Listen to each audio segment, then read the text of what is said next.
nädalavahetusega käisime Soomes autot uuesti seadistamas ja lisasime natukene selliseid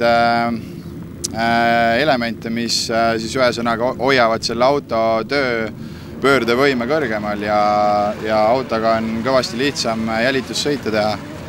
Ja hetkeseisuga ütleme nii, et kuna Soomes andis tehnika järgi, turboveskedid lendasid laiali, siis praegu täna maadlesime ka muidugi tehniliste probleemidega, siduri probleemidega, aga leidsime siit Rakverest EHMOFIXi garaaži ja ka Rakise AS Rakvere, kes siis treis meile vajaliku tööriista ja sidurid olid meil olemas ja siis EHMOFIXi töökojas saime need asjad ära vahetada.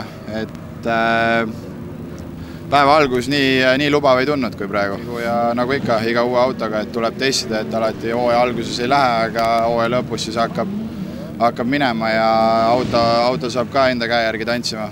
Eks ta on niivõrd erinev auto, et kui Toyota ja BMW kokku panna, siis saab muidugi uue selle Supra sealt, aga muidu jah, selles mõttes täiesti erinevad autod, et üks auto andestab sulle rohkem, Saksamark siis pean silmas ja Supra on sellise kitsama teljevahega ja kärsitum ning kõik sellised väiksed pisiasjad, mis rajal võib-olla BMW andestaks, siis seda Toyota ei tee.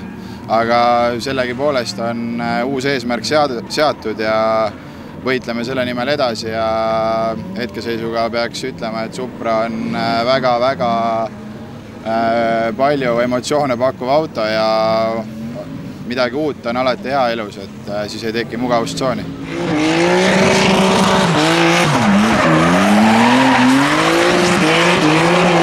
Meil juba siin eile läks asi suht põnevaks, kui peale esimest trenniringi murdus üks tagasilla tihvri kinnitus ära.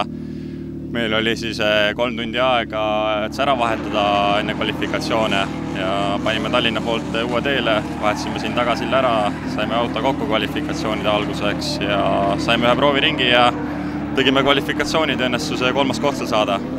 Võistluspäev siis hommikul saime 2 soojendusringi, edasi me saime kohe top 8, kuna meil oli kvalifikatsiooni tulemus nii hea ja edasi läksimegi kokku juba Jakko Pinoga.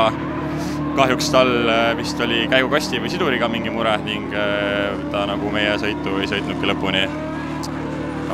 Edasi jätkasime top 4 Kristo Päästeliga. Ühe sõidu saime ilusti ära teha ja tema, kus oli siis elitaja rollis, peale esimest poolevahetust sõitis meil otsa ja sinna see sõit meil jäigi. Ning finaalis siis lätlasega oli esimene sõit väga tasavägine, teine tuli One More Time.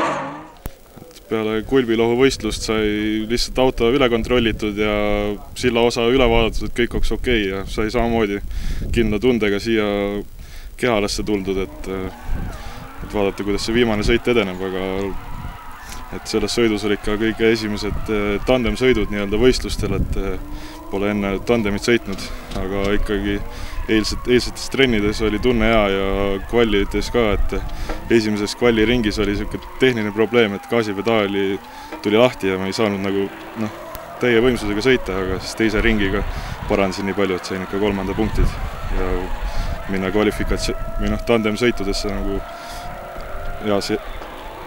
hea vastuste vastu kohe. Ja nüüd tänagi, et iga sõiduga järjest sai rada rohkem selgeks ja üritasin ikka rohkem nagu ligi hoida ja konkurentsi pakkuda ja üritamegi järgmine aasta ikka täishooaja kaasa sõita nii palju kui saab.